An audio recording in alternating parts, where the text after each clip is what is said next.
Hi everyone, in this video I'm going to show you my process for referencing professional tracks.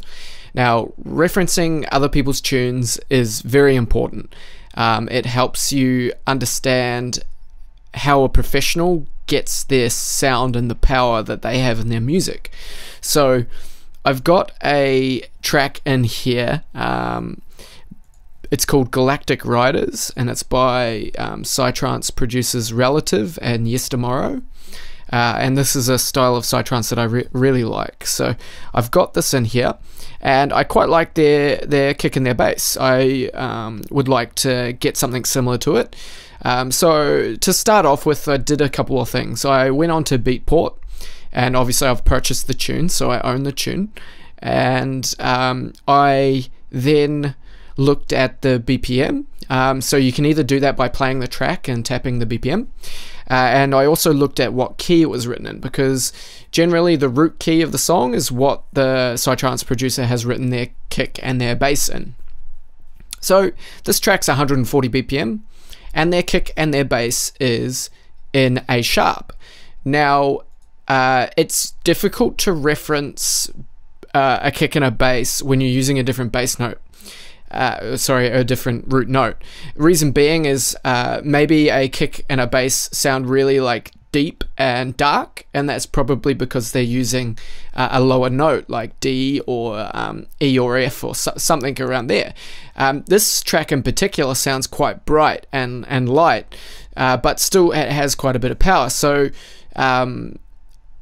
if I wanted to get a bright sound, and there's no point in referencing a tune that has a dark, dull sound. So first off, find a track that you like the sound from, and then find out what key it's in, and then try and emulate that in that key. Now, why do you want to emulate or reference? Well, with the musical genre, the producers that are at the top of their game are there for, in my opinion, two reasons. Because in terms of musicality and music and creativity, they are brilliant. They're well practiced. They've spent a lot of time exercising their creativity and pushing their boundaries. And then the second reason is because their production is top notch. You don't listen to many like high-end psytrance or drum and bass tunes and have an opportunity to criticize their level of production. Generally, anybody that's kind of floating to the top of these scenes are great. So that is why you should be aspiring to get your production as well as your musicality up to that sort of level, and that's why we'd reference. Now, there will be, just to nip it in the bud, a lot of people would think that this idea is copying, and my perspective on it is basically you have to understand and reverse engineer the way that high-end professionals have created their music in order to understand how you can take the steps to get there. And that doesn't mean copying them. That doesn't mean stealing creative ideas. That means understanding the underlying technical process that they're going through. Whether it's a creative process or a production process, it's essential to understand. Once you understand how these people do it, then you can understand what works for you and what's going to get you to where you want to be if you have the ambition. So let's go ahead and have a listen to this tune. Now, I'm not going to play too much of it because I don't want to get any copyright problems, but basically the tune drops here.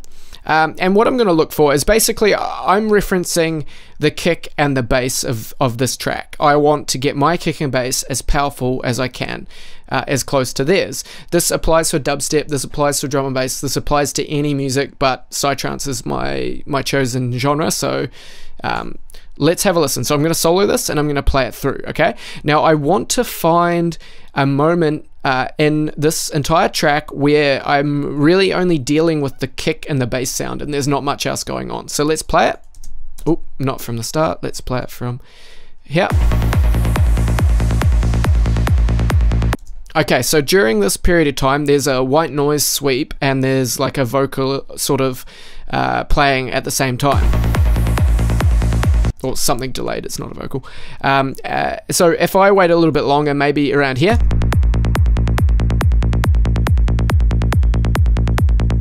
there's much less happening. So I could zoom in on this area, and I could maybe cut this out. So I'll go Control E to cut the clip, and Control E to cut the clip, and I'll just go ahead and I'll delete both those clips, and I'm just going to put a little fade or roll off on the end there. So now we've got cool, and I can repeat that, and sure, I've got that sort of pad or the atmosphere on top of this, but it's not too bad.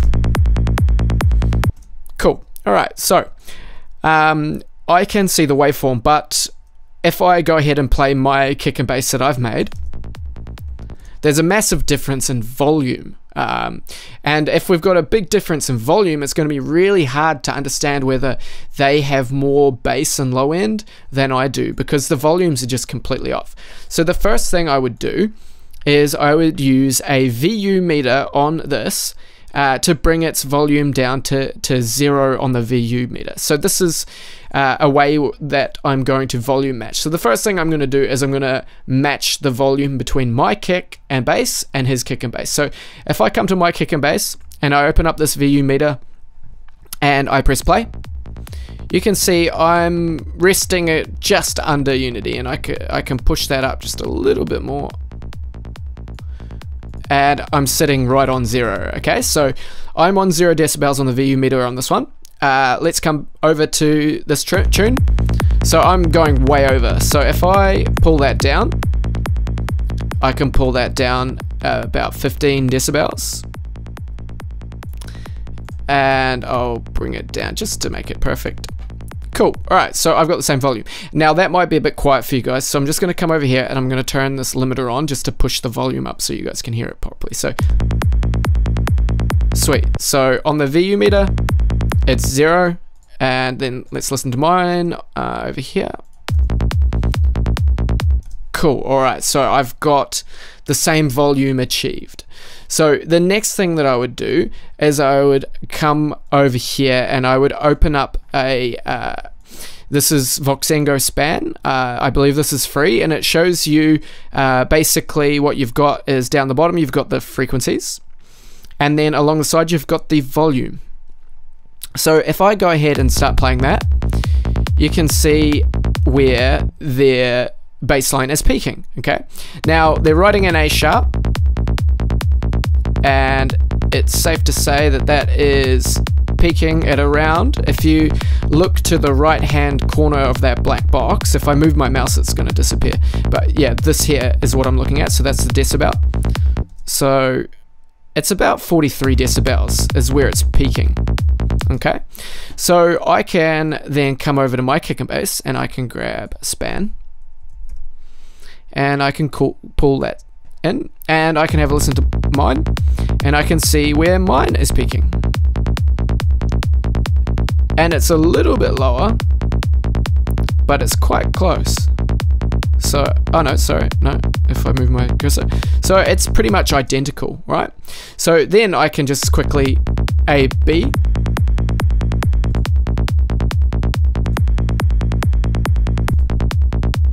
there's definitely different characters in the sound design.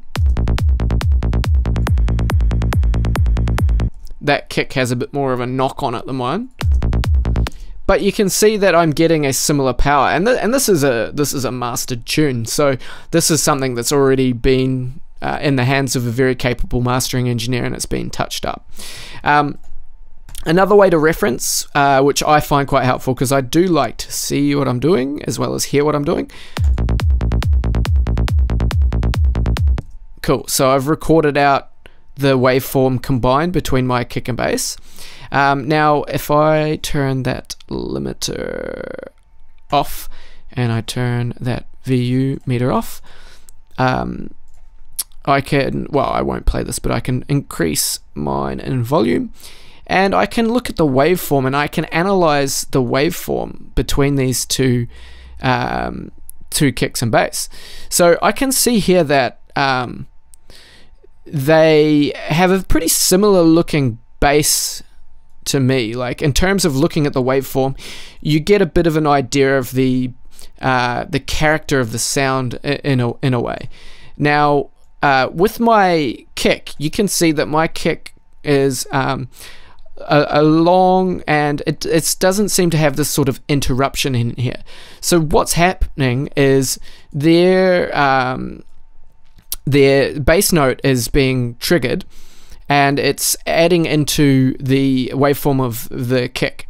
And mine does it really smoothly, and that probably does it smoothly for a number of reasons. First of all, I think my first bass note is quite a bit quieter than theirs, and that probably has a lot to do with it. But also, I've been quite meticulous in trying to phase match, and they probably have phase matched theirs as well, but it doesn't look as though it's as much of a smooth sort of transition. My kick drum retains its shape, whereas theirs gets a bit augmented in here, but they still have a pretty great sound. So this is the process that I go through just to get an idea of the differences between what I'm making and how it sounds and a professional. So I'm pretty happy with that for now, but if I were to be examining other parts of the sound, I would start using things like the stereo tool here, where I can see the stereo image. Yeah, that should have been fine. I can see the stereo image, and I can see how wide they've made their soundstage or how narrow, and these sorts of things. And it's very useful for understanding what works well, because these are the tracks that other people are making that we're usually hearing on big sound systems. And when we're starting out, we're not able to hear our own music on these big sound systems. So we can take a lot of insight from what these professionals are doing. So hopefully that was a really insightful video. These plugins, you can find free versions of all of them. Stereo Tool is another good one for your stereo field, like I was saying. So get those plugins and start having a look at professional tunes, and also just support the artists. I buy all the tracks that I want to analyze and figure out. I do that to pay respect to the artists who have worked so hard to create their beautiful art. So thanks for watching, guys, and I'll see you in another video. Hey everybody, thank you so much for watching my videos. If you'd like to support the channel, go ahead and subscribe. You can follow me on Facebook. You can find my music pages in the links in the comment description below. You can jump on our Discord server. I've got the link for that down below. And I just want to alert you guys about Steemit, DTube, and Dsound. So if you guys are into cryptocurrency, I've got links for all of that down in the video description. I've got profiles on there, so jump on and follow me. And these platforms look really promising and look like they're really going to change things for content producers. So thanks again for watching, and I'll see you guys in another video.